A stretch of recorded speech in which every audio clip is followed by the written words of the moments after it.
ఎట్లా చూసుకున్నా మన దాంట్లో పితికంత కాదబ్బా పాకిస్తాన్. పవర్లైనా పతారాలైనా పైసలైనా ఆర్మీలైనా ఆయుధాలనైనా ఎన్నో మాటల చిత్తులో ఓడగొట్టినం సుత. అయినా కూడా తాపకోపారి తాకులాట పెట్టుకుంటారు మన తోటి. మొన్న కాశ్మీర్ లో టూరిస్టులను కాల్చి చంపిన దేడ్ దిమాగ్ గాళ్ళు ఆ దేశంకెళ్లే వచ్చిరట. మరి మన ఆర్మీ తలుచుకుంటే ఆ లెక్కే ఏరే ఉంటది.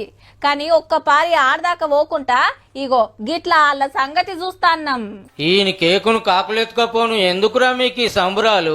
ఇది ఢిల్లీలో పాకిస్తాన్ పెద్ద ఆఫీసర్ గారే ఆఫీసు. ఎంబటే మన దేశంకెళ్ళి వెళ్ళిపోవాలని మనోళ్ళు ఆర్డర్ వేస్తే సిగ్గు లేకుండా కేక్ తెప్పించుకుండ్రు. ఎందుకని అడిగితే ఏం చెప్పకుండానే లోపలికి పోయింది మోతవారి. ఓ దిక్కు దేశమంతా దుఃఖంలో ఉంటే పాకిస్తాన్ ఆఫీసర్ గారి సంబరం గిట్లుంది. ఇక చెప్పినట్టే వాగా బార్డర్ గేట్లు బంద్ చేసిండ్రు మనోళ్ళు. అటు పాకిస్తాన్ ఇటు మనం. అటోళ్ళు ఇటు రారాదు ఇటోళ్ళు అటు పోరాదు. రెండు దేశాలకి ఇదే చెక్ పోస్టు. ఎందుకైనా మంచిదని ఇంకింత మంది జవాన్లను దింపిండ్రు గస్తీకి. అంతేకాదు మన దేశంలో ఉన్న పాకిస్తాన్ వాళ్ళ దేశానికి పోతానికి ఇంకొక్క రోజే టైం ఉంది. వార్నింగ్ ఇచ్చి 48 గంటలు కాగానే యాక్షన్లకు దిగుడేనట.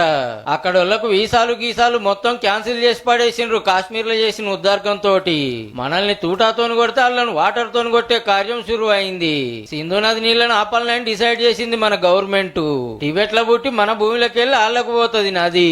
అయితే 65 ఏళ్ల కిందట రెండు దేశాల ప్రధానమంత్రులు చేసుకున్న అగ్రిమెంట్ ప్రకారం 180 బిందెలు వాళ్ళు వాడుకుంటుంటే మన వాటా 20 బిందెలు.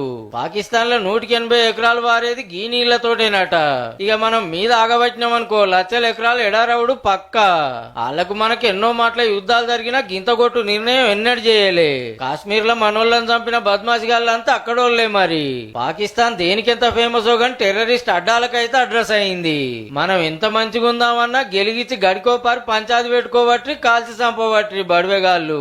అందుకే నొప్పి తెలవకుండా గిట్ల గట్టి దెబ్బ కొడుతున్నాం అన్నట్టు.